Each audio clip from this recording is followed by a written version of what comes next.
like to roll the dice. By chance they came on Devil's Game, and gosh, they paid the price.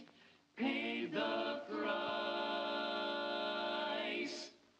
And now they're fighting for their lives on a mission fraught with dread. And if they proceed but don't succeed,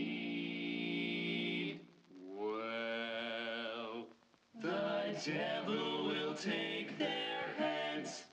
Hello and welcome to Cuphead, which is one of the most incredible video games of all time. It is easily in my top 5. It is really something special. I know that the most appealing attribute of the game from the surface is the art style, because of course it is absolutely gorgeous from start to finish. But it's not just the art style. It's not just a game with a pretty face. The gameplay is also out of this world, and I've been wanting to make a walkthrough for quite some time. And I figured what better time than now, because in theory, I should add, because we were supposed to get the Cuphead DLC in 2019, and then it got pushed back to 2020, and then it got pushed back again in 2021, so this video could become horrendously outdated, but the plan is to play through this game early in the year so that I have a series on my channel, so that when the DLC eventually comes out later this year, or maybe sometime in the next century, whenever they get it done, because this game also got pushed back quite a few times from its initial announcement, so who knows when we're going to get it, but whenever the DLC comes out, I want to have a series on my channel so that I can continue it,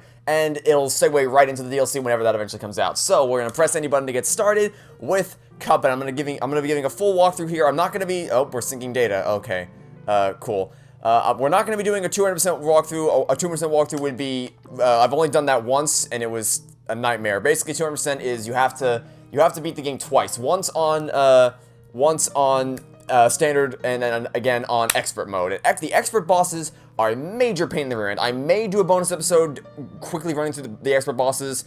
I haven't decided yet, because the expert bosses are a real pain in the butt. But for now, we're just gonna start up a brand new save file. We'll do Cuphead C. C for Cuphead. We'll do file C. Select the player. We'll play as good old Cuphead. Yeah, and we're just gonna get things started. So it's gonna be 100% walkthrough. I'm gonna show you how to beat all the bosses, all the run and gun levels, and, of course, find all the coins, get all the upgrades, all that fun stuff. So let's get started with Cuphead. Once upon a time in a magical place called Inkwell Isle, there were two brothers named Cuphead and Mugman. They lived without care under the watchful eye of the wise Elder Kettle.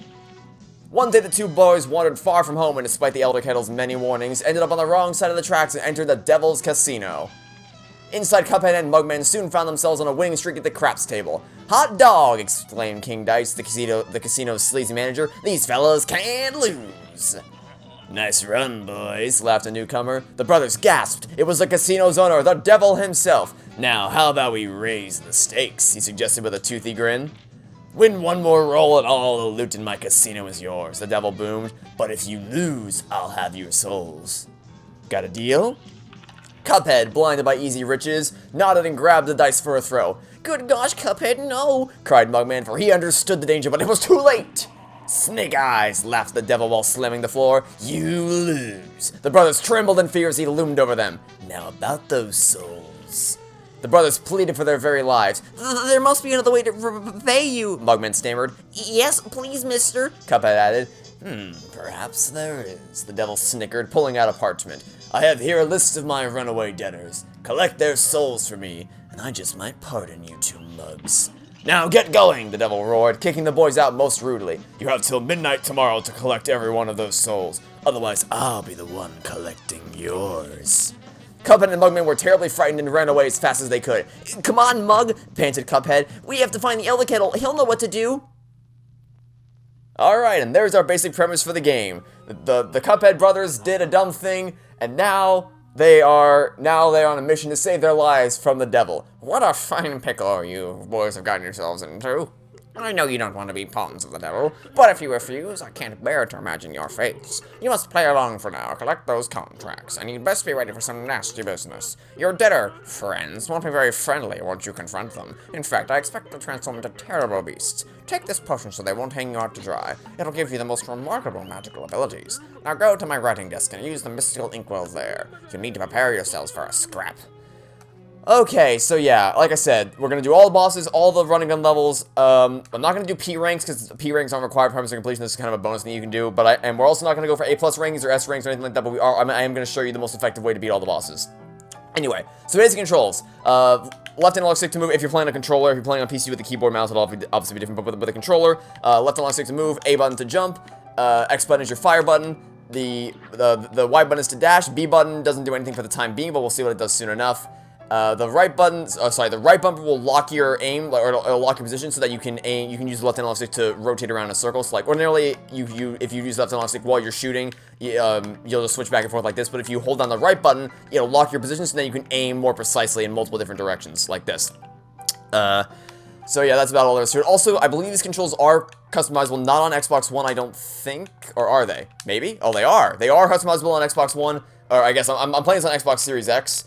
But they're customizable on Xbox consoles, which makes me think they're also customizable on PlayStation 4 and Switch as well, and they're definitely customizable on PC. So if you don't like the controls, you can change them if you want, but those are the default controls that I'm going to be using.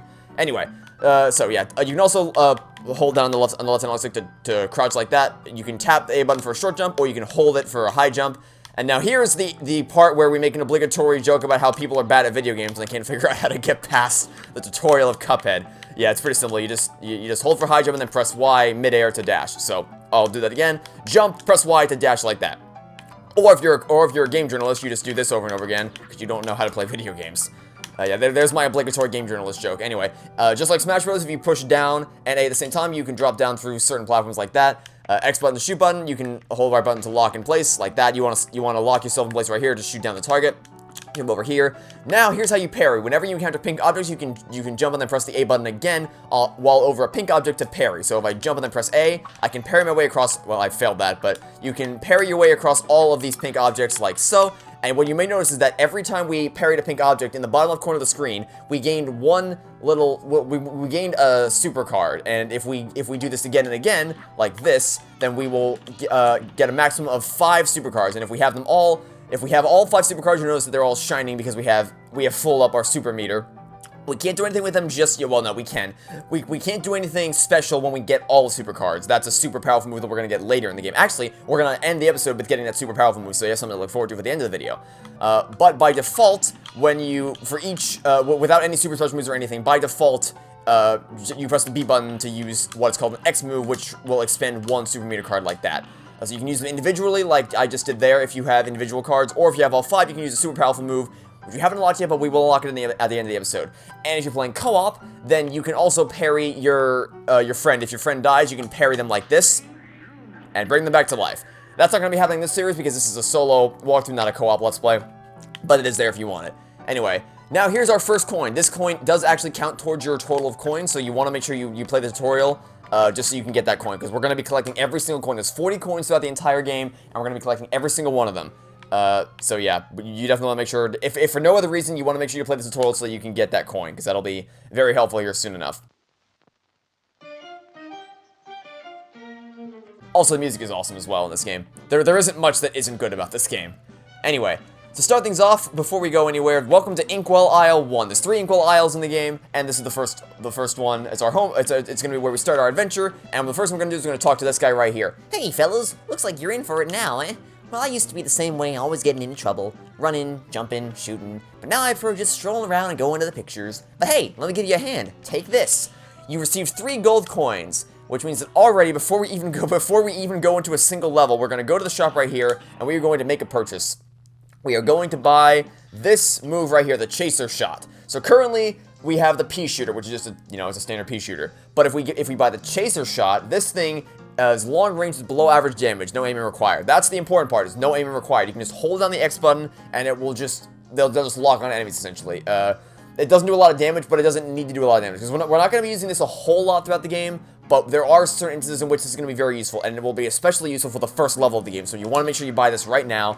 And we can't buy anything else, but don't worry, I have it all mapped out. For each coin we collect, or for each set of coins we collect, we're going to unlock certain things at certain times. So follow on with the walkthrough, unlock what I unlock, and I promise you will be just fine with this game.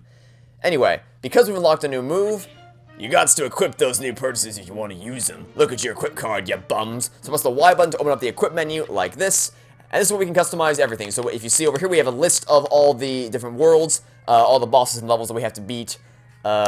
We have our charm, which we don't have anything to do with yet. We have our super, which is this powerful move that I talked about earlier that we don't have yet, but we will have at the end of the episode. And then we have shot A and shot B. You can have 2 shots equipped at any given time. So for shot A, we're going to swap out the pea shooter for the chaser shot, like this. And we're going to go to shot B and equip the pea shooter. We don't really need this for the first level, but we're gonna have it here just to make things a little bit easier for us. So, to reiterate, shot A, you want the chaser shot. Shot B, you want the pea shooter shot. So, now that you have all the set up, you can back out. And now, we can head over here to the first level of the game, Forest Follies, a run-and-gun level. Okay, so, another control I didn't mention because it wasn't relevant is to press the left bumper to switch your weapons like this. So you can switch from the chaser shot to the pea shooter like this, as many times as you want. But for now, we're just going to hold the chaser shot. You just want to basically just hold down the X button throughout this entire, well, not the entire thing, but most of this level you want to hold the X button, because it's just going to, as you can see, it's just going to home on to all the enemies. Anyway, jump on top of this platform here to get your first coin. There's 5 coins hidden in every single run-and-gun level, and we are going to get all 5 coins. Now, you may think that we've made the game too easy. I assure you that is not the case. For one, this doesn't work all the time. For also, you can, jump into enemies accidentally like I just did. So, there's also that. If you want to try to build your parry meter, you can bounce on top of pink objects like that. And I highly recommend you do, because we're definitely going to need our super meter to be charged up by the end of this level. Anyway, another coin right here. You want to make sure you grab that. Parry off this pink object. Basically, just parry off any pink objects that you can. Because, like I said, we want our super meter to be fully charged up by the end of this level. And you also just want to make sure you keep holding the X button while you move to the level, so that you keep defeating all the enemies all around you.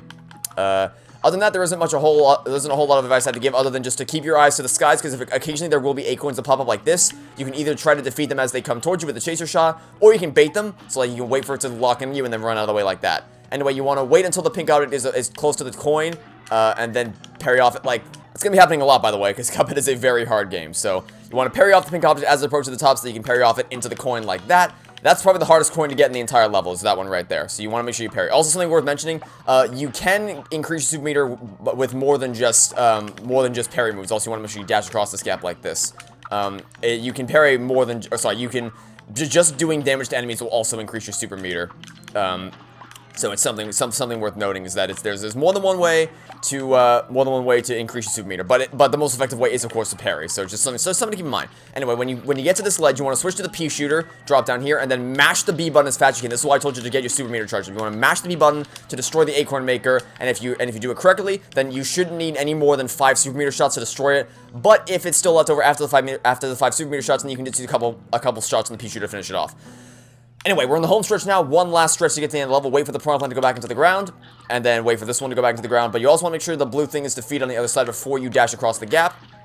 Wait for this to go back down, drop down here, defeat this blue thing, stand here. Wait for the piranha plant to go back down, wait here, wait for the other one to go back down, then jump over here. Make sure this mushroom is down and out of the count before you attempt this final jump across the gap, and that is the end of the level right here. So, pretty simple first level. Well, at least simple as far as this game is concerned.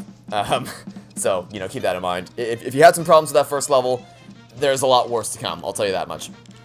Anyway, I know those things aren't called piranha plants, by the way, but it's a name I can give them that I'm pretty sure everyone will recognize. Anyway, so this is our report card for at the end of both run-and-gun levels, and bosses will get this report card, and it'll rate us based on how fast we did the level, okay, I was reading that, how much health you had, how many times you parried, how many gold coins you collected, and how many times you used your super. Now, of course, there are no gold coins in the bosses, so it's going to be switched out for something else, which I'll show you when we get to that point. Excuse me.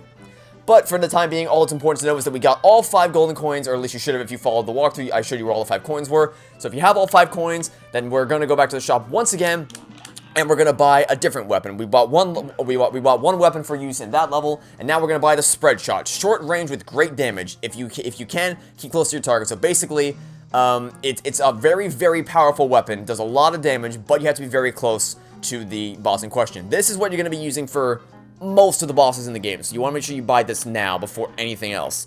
And once you have it, we're going to back out and go to the equip menu once again to make sure we have this equipped.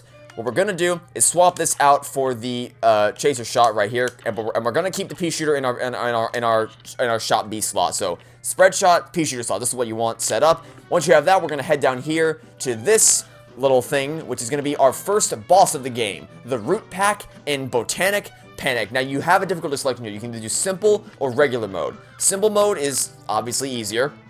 I think there's only 2 phases instead of the typical 3, because each boss has 3 phases, while most bosses have 3 distinct phases.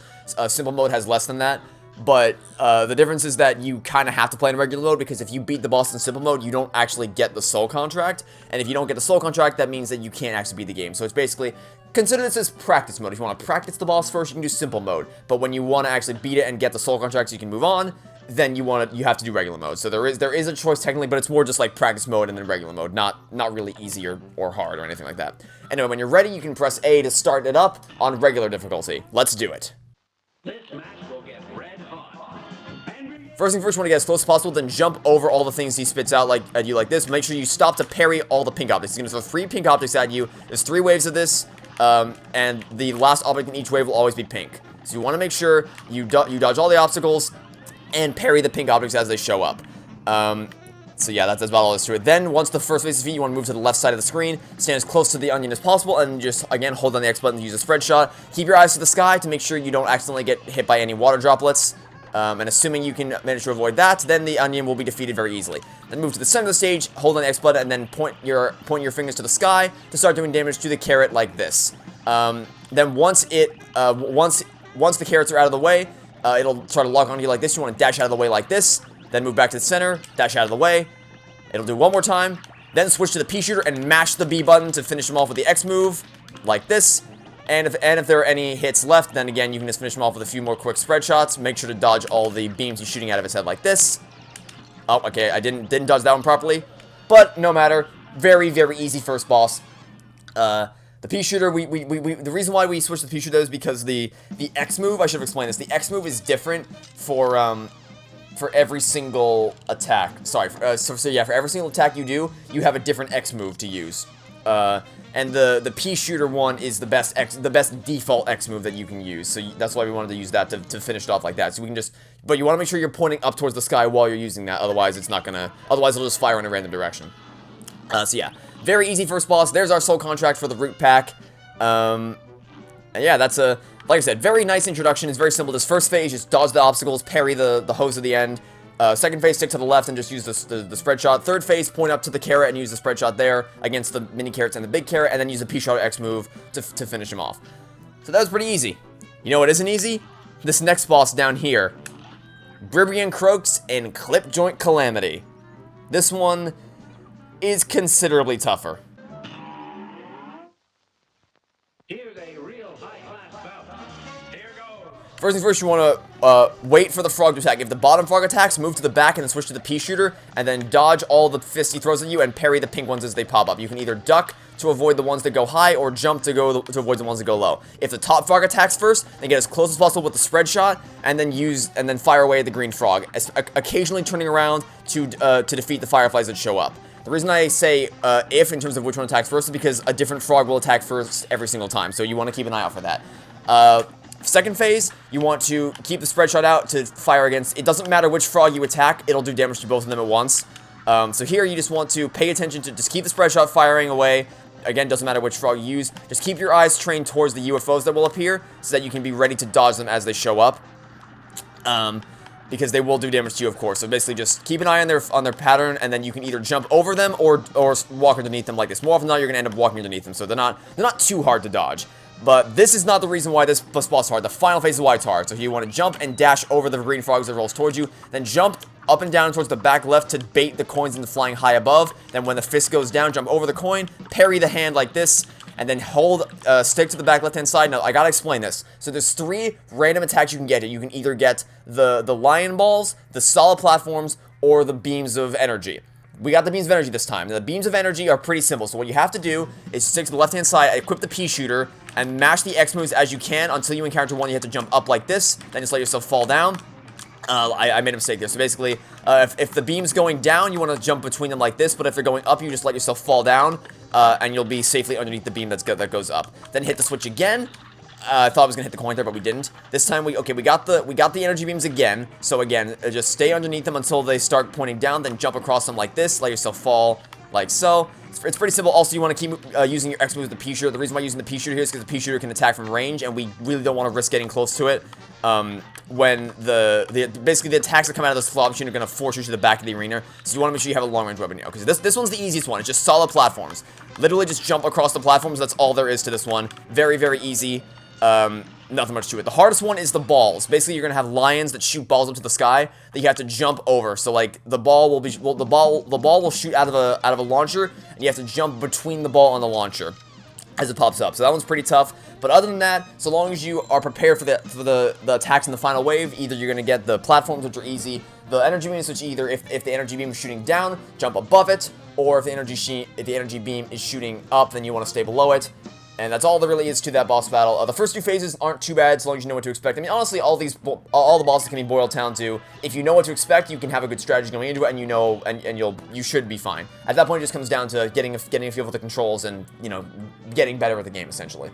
So yeah, that's definitely tougher than the root pack, but still, you know, with preparation and knowledge of what's coming ahead, it's not too bad. Now, we're actually going to come up at the end of the episode right here. We faced off against 2 bosses so far, and 1 run and gun level. So I don't want to do too much this episode, because, you know, it's kind of I want to kind of ease you into the game, do a service a nice little introduction before things get too complicated. So we're not going to do another level. What we are going to do is we're going to talk to this guy up here, who has something to say. I'll be a monkey's uncle if I'm putting my moolah on the bank. For all I know, the devil probably controls the place too. He'll never get a hold of my gold if I spread it all around. And if some Joe happens to find a coin or two, good for him. That's what I say. Basically, his way of telling you that there are coins hidden all throughout the overworld, which you can find for yourself. And the first hidden coin that we're going to find is at the very end of World 1. You can kind of see it. It's hidden behind that guy up there. We're going to get it at the very end of World 1. We can't get it right now. What we are going to do to finish out the episode is we're going to go get that super powerful move that I mentioned, that we would get at the end of the episode. And to get that, we have to go right here to the first Mausoleum of the game. Okay, so what do you do in the Mausoleum? It's literally just a parry gauntlet. So, pink ghosts will fly towards this thing in the center. You have to parry all the ghosts as they show up. And, that's it. Yeah, there's nothing much to it. You just parry all the ghosts as they appear, and that's all you have to do. There's 3 mausoleums, 1 for each world in the game, and they do get harder, I should say. It's not always going to be this slow. This is really just to help you practice your parrying skills. For when you really need to do it in boss battles. For instance, the next boss battle we're going to do in the next episode is going to be, actually just in general, parrying is going to be very important in this game, but the next boss battle, in order to help build up our super meter, we're going to need to parry, really quickly. So just this is a good place for you to practice your parrying skills if you need to. And plus, as an added bonus, if you successfully protect the thing in the center from being attacked by any of the pink ghosts, then you will get a super powerful move that I mentioned at the beginning of the episode. Gosh, I don't know how to thank you boys for saving me. Where are my manners? I didn't even introduce myself. I'm known as the legendary Chalice. Pleased to meet you. I was searching for magic and got trapped by those ghosts. Speaking of magic, please accept this gift. It should help. There are other mausoleums around Inkwell Isle. I just wonder.